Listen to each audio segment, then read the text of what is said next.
অদূরে দাঁড়িয়ে হাসছে সুরভি। কেমন মজা, যেতে না যেতেই মুছে দিয়েছ মন থেকে, মুছে দিয়েছ দেওয়াল থেকে। ঘুরে ঘুরে চারদিকের দেয়ালের দিকে তাকাতে লাগলো। আমার একটা ছবিও কোথাও রাখুন। সুরভি! তাকে ব্যাকুল হাতে ধরতে গেল অনিমেষ। অট্টহাস্য করে একটা বাতাস ছুটে গেল ঘরের মধ্যে। বন্ধ দরজা জানলা ঝরঝর ঝরঝর করে উঠল।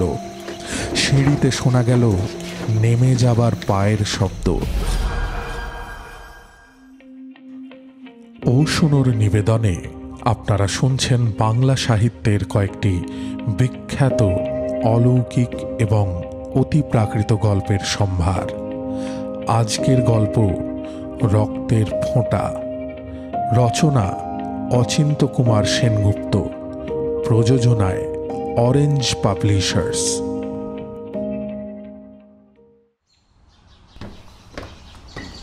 সিঁড়ি দিয়ে নামতে নামতে হঠাৎ পা হুড়কে পড়ে যাচ্ছিল অনিমেষ। মুহূর্তে রেলিংটা ধরে ফেলে সামলালো নিজেকে। নিচের দিকে তাকালো, কই কিছুই পড়ে টড়ে নেই তো।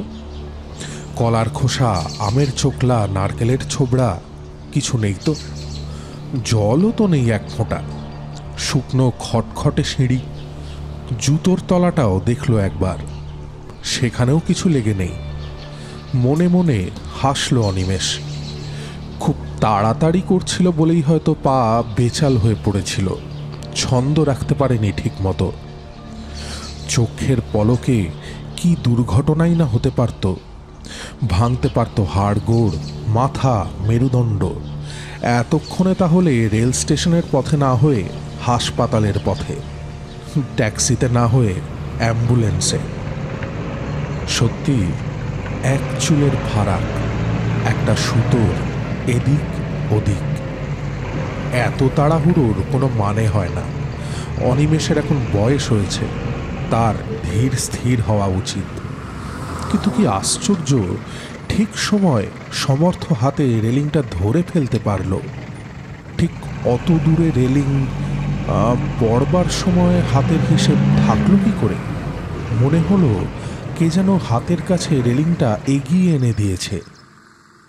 কিছু বলেনি, তবু ট্যাক্সিটাও ছুটেছে প্রাণপণ, যেন ড্রাইভারেরও ভীষণ তাড়া। মনে হচ্ছিল ট্যাক্সিটাই অ্যাক্সিডেন্ট করে বসবে, হয় কাউকে চাপা দেবে, নয়তো হুমড়ি খেয়ে পড়বে কোনো গাড়ির ওপর, নয়তো কোনো মুখোমুখি সংঘর্ষ। অত শত না হয় নির্ঘাত জ্যাম হবে রাস্তায়, ট্যাক্সিটা পৌঁছতে পারবে না, ট্রেন ছেড়ে দেবে। যেন এত সুখ সহ্য করবার নয়, ভাগ্য ঠিক বাদ সাধবে, বাগড়া দেবে। না, হন্তদন্ত ট্যাক্সি শেষে পর্যন্ত এসে পৌঁছেছে। ট্রেনটা ছাড়েনি। কামরার খোলা দরজার উপর অনিতা দাঁড়িয়ে। বাবা, আসতে পারলে তাহলে? অনিতা খুশিতে ঝলমল করে উঠল। আর বলো না, কত বাধা, কত বিপদ। বাহ, আর বাধা বিপদ কোথায়, সব তো খোলসেই হয়ে গিয়েছে। অনিতা নির্মুক্ত মনে হাসল। এখন তো ফাঁকা মাঠ, যাকে বলে লাইন ক্লিয়ার। হঠাৎ ইঞ্জিনটা হুইসল দিয়ে উঠল। অনিমেষ বুঝি উঠতে যাচ্ছিল। অনিতা ব্যস্ত সমস্ত হয়ে বললে, আরে আর উঠে কি হবে? না, ওটা অন্য প্ল্যাটফর্মের ইঞ্জিন। বাবা, যা ভয় পাইয়ে দিয়েছিল, বললে অনিমেষ। তোমার তো সবটাতেই ভয়। একটু বা ব্যঙ্গ মেশালো অনিতা। না, ভয় আর কোথায়। কামরাতে উঠল অনিমেষ। ঘড়ির দিকে তাকিয়ে দেখল সামান্য কয়েক মিনিট বাকি আছে। বললে, কিছুক্ষণ বাকি। কিন্তু কতক্ষণ? ধরো 1 বছর। কথাটাকে অন্য অর্থে নিয়ে গেল অনিমেষ। না না, এতদিন কেন? এ কি আমরা ডিভোর্সের পর বিয়ে করতে যাচ্ছি যে 1 বছর অপেক্ষা করতে হবে? না, তা নয়, তবে। অনিমেষ আমতা আমতা করতে লাগলো। তবে টবে নয়, অনিতা অসহিষ্ণু হয়ে বললে, শ্রাদ্ধ শান্তি হয়ে গিয়েছে, এখন আর তোমার দ্বিধা কি? তবু লোকে বলে 1 বছর অপেক্ষা করা ভালো। ছাই বলে, কেউ বলে না। আমি কত বছর অপেক্ষা করে আছি বলো তো? কণ্ঠস্বরে অভিমান আনল অনিতা। আর আমি দেরি করতে প্রস্তুত নই। কিন্তু চলেছ তো কলকাতার বাইরে। কি করব, হঠাৎ বদলি করে দিল। তাতে কি হয়েছে? তুমি দিনক্ষণ ঠিক করে চিঠি লিখলেই আমি ঝপ করে চলে আসব। বিয়ে করতে আর হাঙ্গামা কি? শুনছি আমাকেও নাকি বাইরে ঠেলে দেবে। দিক না, তাহলে মফস্বলে যাব। আর যদি না দেয়, কলকাতাতেই থাকো, চলে আসবো এখানে। চোখে তীক্ষ্ণ আকৃতি নিয়ে তাকালো অনিতা। শুভর্ষ শীঘ্রম। লোকে কি বলবে? আহ, লোকের কথা ছেড়ে দাও। লোকে বলবে বৌমারা যাবার 1 মাস পরেই বিয়ে করলো। শোনো, 1 বছর পর করলেও তাই বলবে। একটু বা তপ্ত হলো অনিতা। লোকের হাতে সৃষ্টি স্থিতি প্রলয়ের ভার নেই। লোকে কি জানে আমার তপস্যার কথা? তপস্যা?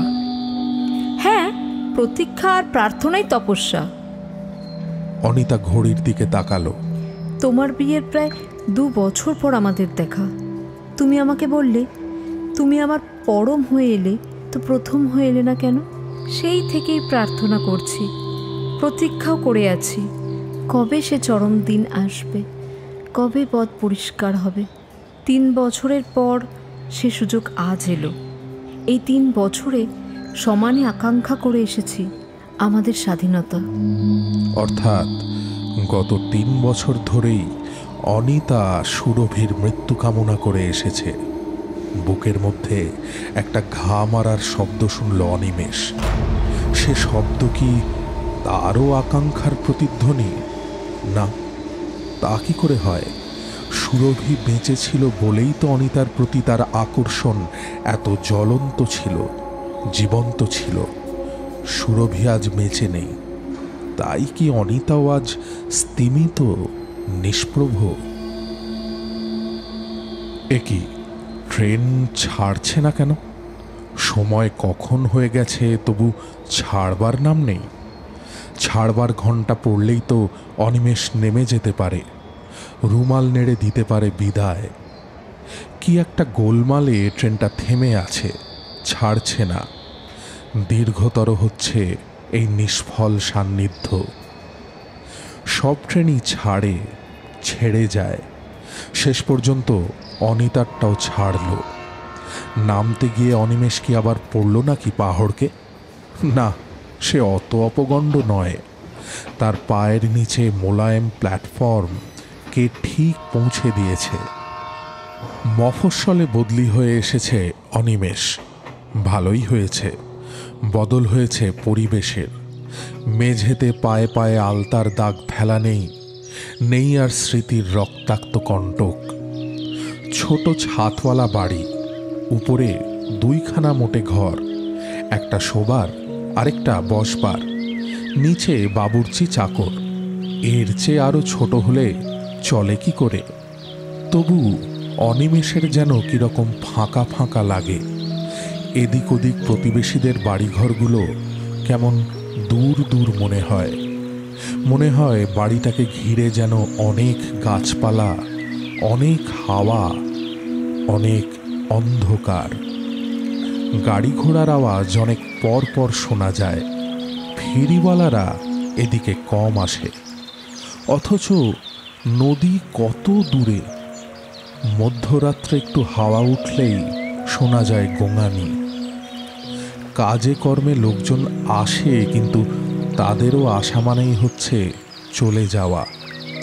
সমস্ত ভিতর বার আশপাশ একটা শূন্যতার শ্বাস দিয়ে ভরা। না, আসুক অনিতা, ঘরদোর ভরে তুলুক। আশ্চর্য, সেই রকমই চিঠি লিখেছে অনিতা। এই মফস্বল শহরেই সে একটা উচ্চতর চাকরির জন্যে আবেদন করেছে। কদিন পরেই ইন্টারভিউ। হ্যাঁ, কোথায় আর উঠবে? অনিমেষেরই অতিথি হবে অনিতা। চিঠি লিখে বারণ করলো অনিমেষ। তুমি এসো, থাকো, চাকরি করো, কিন্তু আমার বাড়িতে উঠো না। অন্তত এখন নয়, একেবারে আজকেই নয়।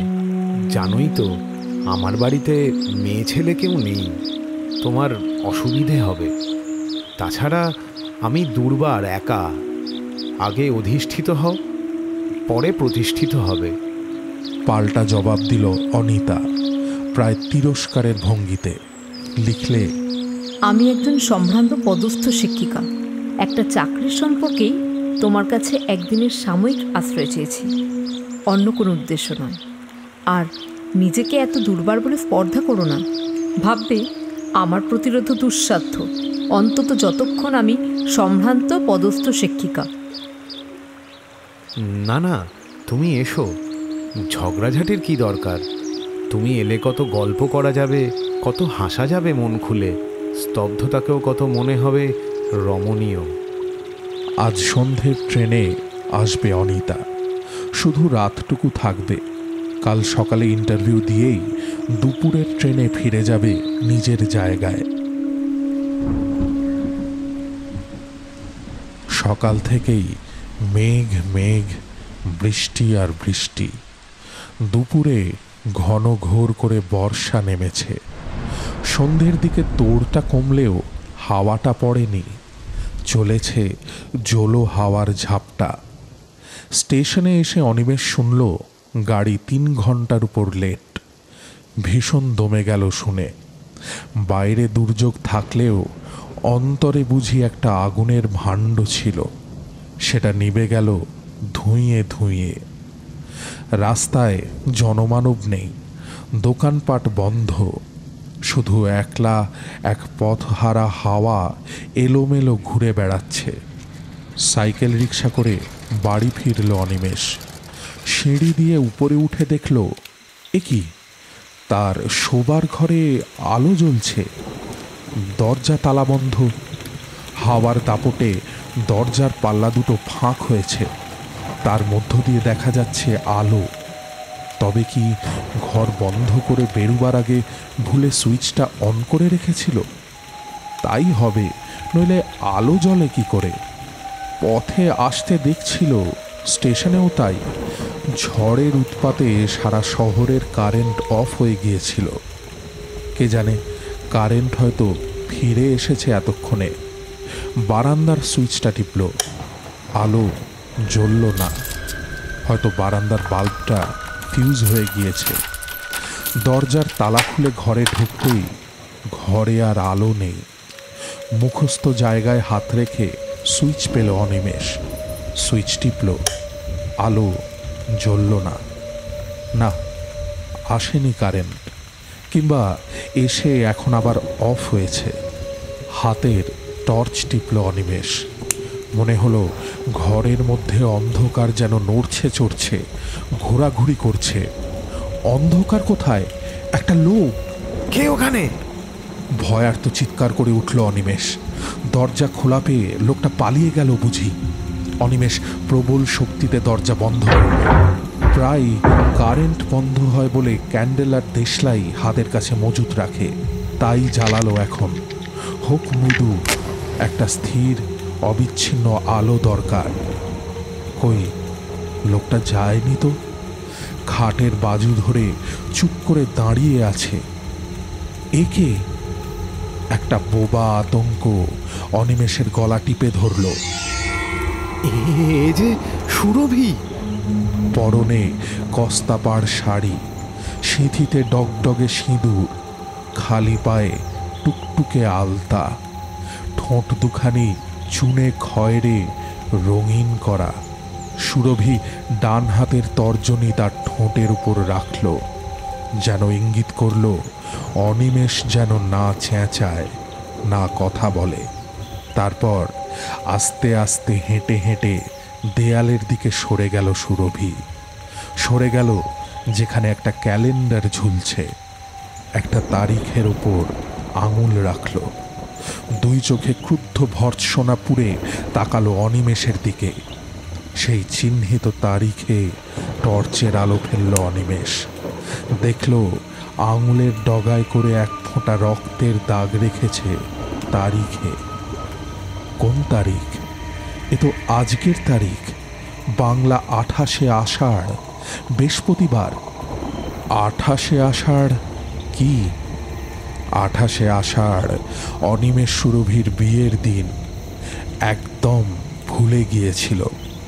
আর বছর সুরভি মনে করিয়ে দিত, এবারও তেমনি মনে করিয়ে দিতে এসেছে। অদূরে দাঁড়িয়ে হাসছে সুরভি।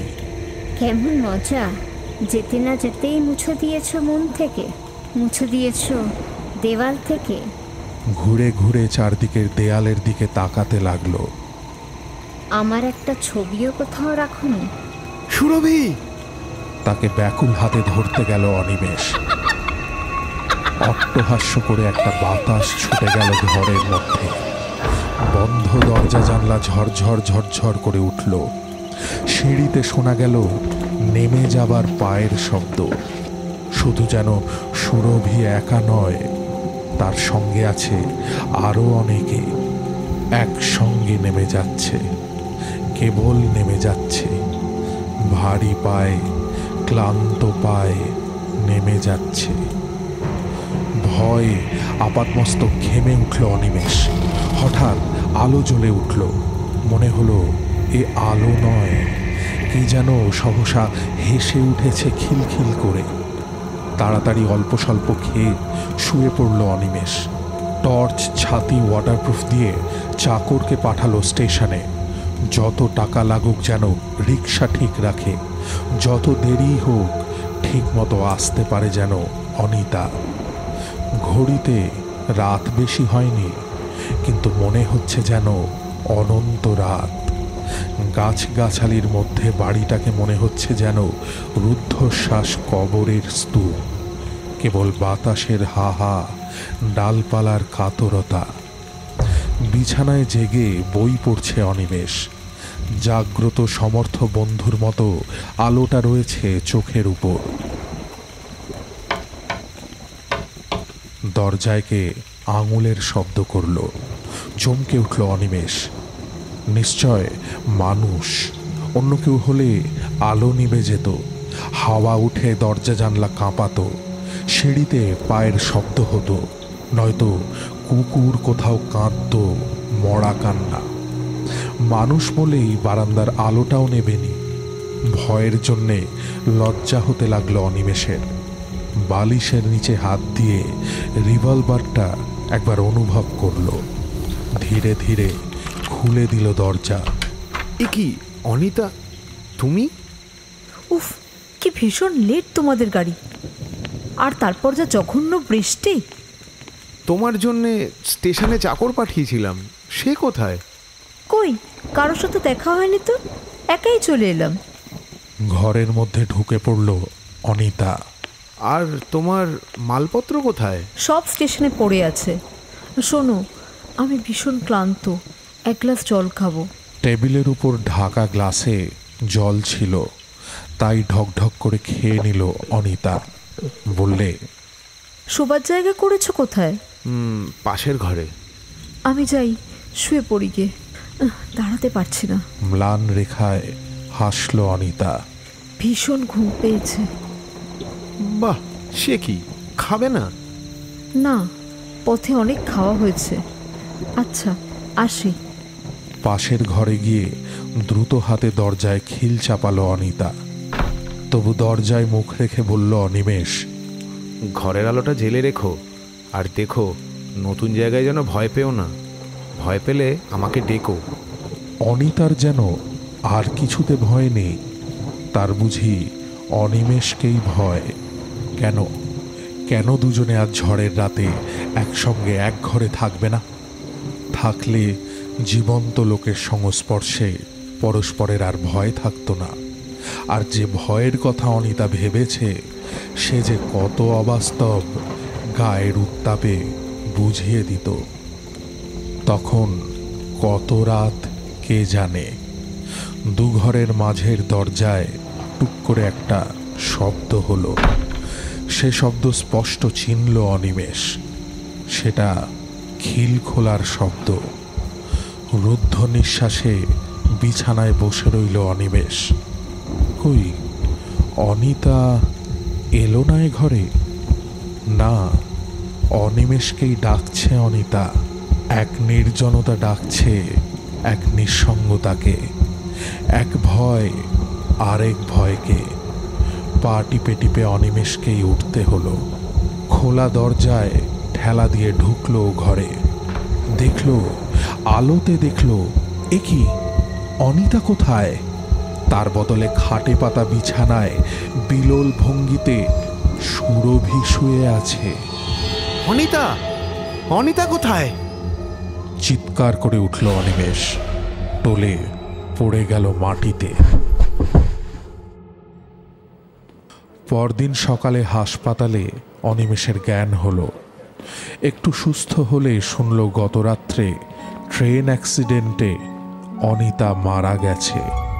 আর ক্যালেন্ডারের তারিখে যে রক্তবিন্দুটা দেখেছিল সেটা আসলে লাল কালির চিহ্ন। মরবার অনেক আগেই তারিখটা দাগিয়ে রেখেছিল সুরভি। ও শুনোর নিবেদনে আপনারা শুনলেন আজকের গল্প অচিন্ত কুমার সেনগুপ্ত রচিত রক্তের ফোঁটা। পাঠে সাম্য, রক্তিম, অভিজিৎ, শম্পা। প্রযোজনায় অরেঞ্জ পাবলিশার্স। শব্দ সংযোজন আবহ এবং প্রাচীর চিত্র ই ফ্ল্যাট স্টুডিও।